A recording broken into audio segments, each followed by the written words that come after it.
सीमा का कहना है कि 4 साल से हैदर साहब छोड़कर चले गए हैं, तलाक दे दिए हैं और खर्च नहीं देते हैं। इसके बारे में आप क्या बोलिएगा?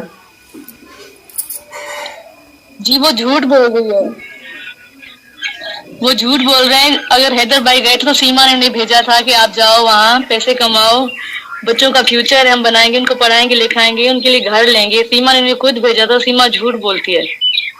हैदर भाई हर महीने में सीमा को खर्चा देता था, 70-70 हजार, 50-50 हजार भेजता था। और वो झूठ बोल दिया। अगर हैदर भाई ने उसे तलाक देके वो चले गए थे तो हैदर भाई हमसे भी तो बात करते थे, वो भी सीमा ही हम बात करवाती थी उससे। हम जो ना आज तक इसलिए नहीं आ रहे थे क्योंकि हम लोग बलोच हैं, तो बलोच की जो औरतें होती हैं वो ज्यादातर इस तरह से नहीं आती है, मोबाइलों में या यूट्यूब में नहीं आती है। लेकिन अब जो सीमा रोज नए नए झूठ बोलती है तो इंसान की बर्दाश्त की भी कोई हद होती है ना। तो अब जो हमारी जो बर्दाश्त है ना वो खत्म हो चुकी है।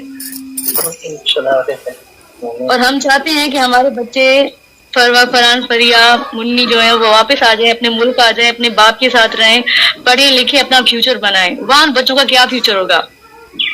खुद तो सारा दिन नाचती रहती है, बच्चे क्या सीखेंगे? यही सीखेंगे ना कि हमारी माँ तो नाच रही है, हमें भी नाचना चाहिए, जो हमारी माँ ने किया हमें वही करना चाहिए। सीमा, दूसरा सवाल है मेरा कि सीमा का ये कहना है, रीमा जी, मतलब मेरा दूसरा सवाल है, सीमा का ही सवाल में बात मैं पूछ रही हूँ। सीमा का ये कहना है कि हैदर साहब जुम्मे के दिन वो मेरे घर में मतलब मुझे मारते थे और मेरे आंखों में मिर्ची डालते थे, और कोई भी लड़की अगर ससुराल में उसको मारा जाता है तो वो अपने माँ के पास फोन करती है, अगर माँ नहीं है तो अपने बहन के पास फोन करेगी। तो ऐसा कभी सीमा फोन किया था? जी नहीं, वो सीमा झूठ बोलती है। ना कभी हैदर भाई ने मारा है, ना कुछ किया है, ना मिर्चें डाली। अब कौन सा शौहर मिर्चें डालेगा अपनी बीवी की आंखों में, और क्यों मारेगा? सीमा तो हैदर भाई के खानदान में से किसी को घर में आने ही नहीं दिया करती थी, रहने भी नहीं देती थी कि नहीं मैं खुद रहूंगी, तुम्हारे घर वाले आएंगे तो मुझे डिस्टर्ब करेंगे, ये वो होगा, मैं तुम्हारे और मेरे बीच में लड़ाइयां करवाएंगे, यही बोलती थी सीमा ने। तो हैदर भाई से क्यों मारेगा? जो सीमा बोलती थी बेचारे को, हैदर भाई को, वो वही करता था। झूठ बोलती सीमा की। और सीमा का मेरा सवाल ये है रीमा जी कि सीमा का ये कहना है कि मतलब हैदर साहब से उनका शादी आप लोग जबरदस्ती कराए, वो प्यार किसी और से करती थी। जी नहीं, बिल्कुल नहीं। ये बात सच है कि वो बोल रही कि मैं किसी और से प्यार करती थी, बल्कि जिसे वो प्यार करती थी बोलती मैं प्यार करती हूँ। उन लोगों ने इसका कभी रिश्ता मांगा ही नहीं, झूठ बोलती है वो। और जब उसका रिश्ता नहीं मांगा तो इसी गुस्से में वो घर छोड़ के भाग गई थी। फिर 3 महीने तक हमें कुछ पता नहीं था कि सीमा कहाँ है। ठीक है ना, हैदर भाई को हम लोग कभी जानते थे ना, हमारे खानदान वाले ना हम, कोई भी हैदर भाई को नहीं जानता था। फिर 3 महीने के बाद सीमा ने मेरे अब्बू को फोन किया कि अब्बू मुझसे गलती हो गई है, मैं घर छोड़ के भाग गई, मैंने हैदर से शादी कर ली है, मैंने कोर्ट मैरिज में शादी की है, अब आप लोग मुझे माफ करो और हैदर को कबूल कर लो। सीमा झूठ बोलती है, ये बिल्कुल ये सबसे बड़ा झूठ है। सीमा को शर्म नहीं आती, वो अपने बाप पे झूठ बोलती है, बोलती कि मेरे बाप ने मुझे बेच दिया था, मेरे मामू ने मेरी शादी करवा दी थी। वो बिल्कुल झूठ बोल रही है, उसमें कोई सच्चाई नहीं है, वो झूठी है। और मैं बोलूंगी सीमा तुम्हें शर्म नहीं आ रही, तुम अपने मरे हुए बाप पे झूठ बोल रही हो। और वो अपने अब्बू से बहुत प्यार करती थी, और एक बार वो अपने अब्बू के मरने पे या किसी के मरने पे, बस सीमा के ही बात है, गई थी तो आप लोग उसे निकाल दिए थे घर से। बिल्कुल नहीं, बिल्कुल नहीं। जब हमारे अब्बू कराची में एडमिट थे हॉस्पिटल में ना, तो उसने एक बार भी हमारे अब्बू को फोन करके नहीं पूछा कि अब्बू आप कैसे हो, क्योंकि हमारे अब्बू उसको बोलते थे कि आप हैदर को वापस बुलाओ, अपने साथ रखो, आप अकेले क्यों रह रहे हो। तो मेरे अब्बू को बोलती थी कि आप तो मेरे दुश्मन हो, आप मेरे दुश्मन हो, आप बोलते हो कि हैदर कमाए ना, पैसे ना कमाए। हैदर भाई को यही बोलती थी कि अब्बू तो आपसे झूठ बोल रहा है, आप वापस नहीं हो, आप पैसे कमाओ, अब्बू हमारा दुश्मन है। वो हमारे अब्बू से इतना बात ही नहीं करती थी, बल्कि मेरा अब्बू मरने वाला था तो उन्होंने मुझे फोन किया था, मुझे बोल रहा था रीमा को बोलो वो मुझसे बात भी नहीं करती। मेरे बच्चे हैं, मैं उनको देखना चाहता हूँ, उनसे बात करना चाहता हूँ। उसको इतनी शर्म नहीं आई, उसका मरता हुआ बाप है, वो बोल रहा है कि उसके बच्चे उसके पास है, उनसे मिले, उनसे बात करे। झूठ बोलती है वो।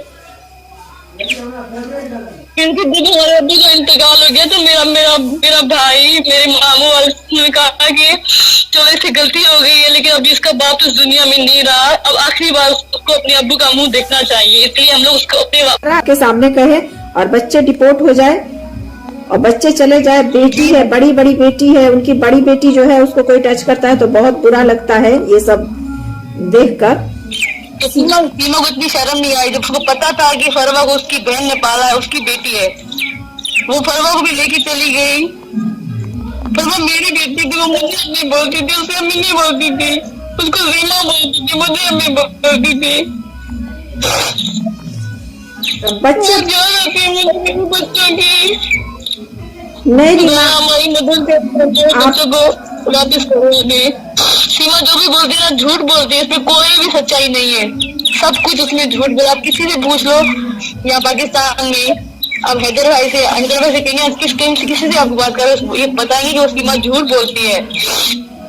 हम बहुत हम ना हिंदुस्तान के बहुत सारे औरतें ना हैदर भाई के साथ है और हैदर भाई के सपोर्ट में है। बस बच्चे डिपोर्ट हो जाए, हम सब है, ऐसा नहीं कि यहाँ कोई नहीं, हिंदू मुस्लिम सब हैदर भाई के साथ है हिंदुस्तान के। बस बच्चे, उनकी बेटी, उनके बच्चे डिपोर्ट हो जाए। जी, जिसमें इंसानियत होगी वो तो साथ होगा ना। हिंदू मुस्लिम में कुछ भी नहीं होता, वो भी इंसान होते हैं, वो भी इंसान होती है, बस एहसास की जरूरत होती है कि किसी में एहसास हो। कभी कभार मुसलमान भी ऐसे हो जाते, जैसे सीमा को हम नहीं देख रहे कैसे झूठ बोल रही है, झूठ पे झूठ बोले जा रही है, उसको डर नहीं लग रहा अपने खुदा से। मरने के बाद वो क्या क्या दिखाएगी चेहरा अपना खुदा को। देखिए सीमा का तो वैसे हैदर भाई की निकाह में देखिए किसी और के साथ रह रही है, ये तो गलत है। हैदर भाई कभी उसको तलाक नहीं, वो झूठ बोल रही है। अब वो क्यों झूठ बोल रही है वो उसको पता है। अच्छा, हैदर भाई ने कभी उसको मारा है ना पीटा है, बल्कि हैदर भाई ने उसको सलाखों पे रखा हुआ था। और सीमा को, हैदर भाई को सऊदी भी सीमा नहीं भेजा था। अच्छा रीमा, खुद नहीं गए, नहीं भेजा था। रीमा आप एक बार ये बताइए कि पहली बार जब आई थी नेपाल से, नेपाल आई थी इस सचिन से मिलने के लिए, तो बच्चे आपके पास थे? नहीं, हम लोग गांव थे, हमें पता ही था कि उसने हमें बताया था कि वो लाहौर जा रही है जियारत पे, ठीक है। उसने हमें कॉल करके बताया था कि वो लाहौर जा रही है जियारत पे। हम लोग गांव में थे, हमारा कोई भी कराची में नहीं था। हमारे यहाँ गांव में कजिया मतलब की फोतली हो गई थी। मेरा जो शौहर है ना, उसकी नानी का इंतकाल हो गया था, तो हम लोग गांव में थे। तो उसने हमें कहा कि वो बच्चों को अपने साथ लेके जा रही है, लेकिन लाहौर जा रही है जियारत पे बीबी रुकैया।